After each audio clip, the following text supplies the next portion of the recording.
নির্বাচন ব্যবস্থা সংস্কার কমিশনের প্রস্তাবে ইসি যে সুপারিশ পাঠিয়েছে এর কঠোর সমালোচনা করেছেন এনসিপি নেতারা। তারা বলেন, বর্তমান নির্বাচন কমিশন কোনো সংস্কার চায় না, লোক দেখানো ভোটের দিকেই হাঁটছে তারা। তাই নির্বাচন কমিশন পুনর্গঠনের দাবি এনসিপির। দলের নেতারা বলছেন, লেভেল প্লেইং ফিল্ড এই কমিশন দিয়ে সম্ভব নয়। শ্রমিক দিবসের এক আলোচনা সভায় দলের নেতা হাসনাত আব্দুল্লাহ বলেন, আসছে নির্বাচনে প্রবাসী শ্রমিকদের ভোটের ব্যবস্থা রাখতে হবে।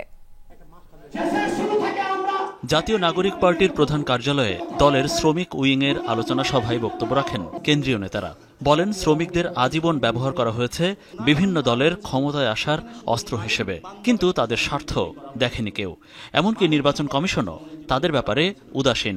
মালিকদেরকে কিভাবে পুষিয়ে, মালিকদেরকে এইভাবে ফুলিয়ে ফাঁপিয়ে বড় করা যায় দলীয় পদ পোস্ট দিয়ে, আর সেই মালিকদের অধীনে যারা কাজ করে তাদেরকে দলদাস হিসাবে ব্যবহার করে যে বাংলাদেশের অর্থনীতি দাঁড় করানো হয়েছে, এটা অচিরেই ধসে পড়বে। বিভিন্ন গুরুত্বপূর্ণ শহরে অতি দরিদ্র যে জনগোষ্ঠী আছে তাদেরকে তাদের ভোটাধিকার প্রয়োগের সুষ্ঠু ব্যবস্থা অবশ্যই করতে হবে, না হলে এই শ্রমিকদেরকে ভোটাধিকার থেকে দূরে রাখার ফলে তারা জাতীয় রাজনীতি থেকে অগুরুত্বপূর্ণ হয়ে যাচ্ছে, তেমনিভাবে তাদের সামাজিক স্বীকৃতি থেকে তারা দূরে সরে যাচ্ছে। আলোচনায় উঠে আসে সামনের জাতীয় নির্বাচন ও নির্বাচন কমিশনের ভূমিকা নিয়ে। সুষ্ঠু নির্বাচন করতে এই কমিশন পুনর্গঠনের দাবি জানান নেতারা। নির্বাচন সংস্কার কমিশন থেকে প্রস্তাব করা হয়েছে যে যারা মানবতা বিরোধী অপরাধে অভিযুক্ত তারা আগামী নির্বাচনে অংশগ্রহণ করতে পারবে না।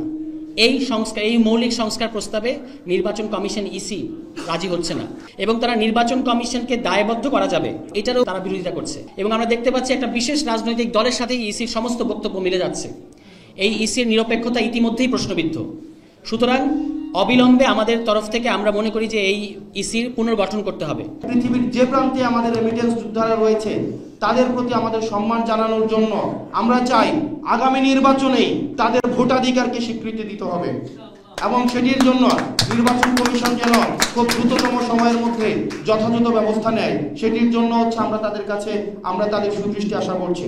শ্রমিকদের উপর হামলা, নির্যাতন, হত্যার সব ঘটনার সুষ্ঠু তদন্ত ও বিচার চান জাতীয় নাগরিক পার্টির নেতারা। বলেন, শিগগিরই শ্রমিকদের অধিকার রক্ষায় দেশের শিল্পাঞ্চলগুলোতে বিভিন্ন কর্মসূচি দেয়া হবে। 90 পরবর্তী সময় আমরা বঞ্চিত হয়েছি। মনিরুল ইসলাম, যমুনা নিউজ, ঢাকা।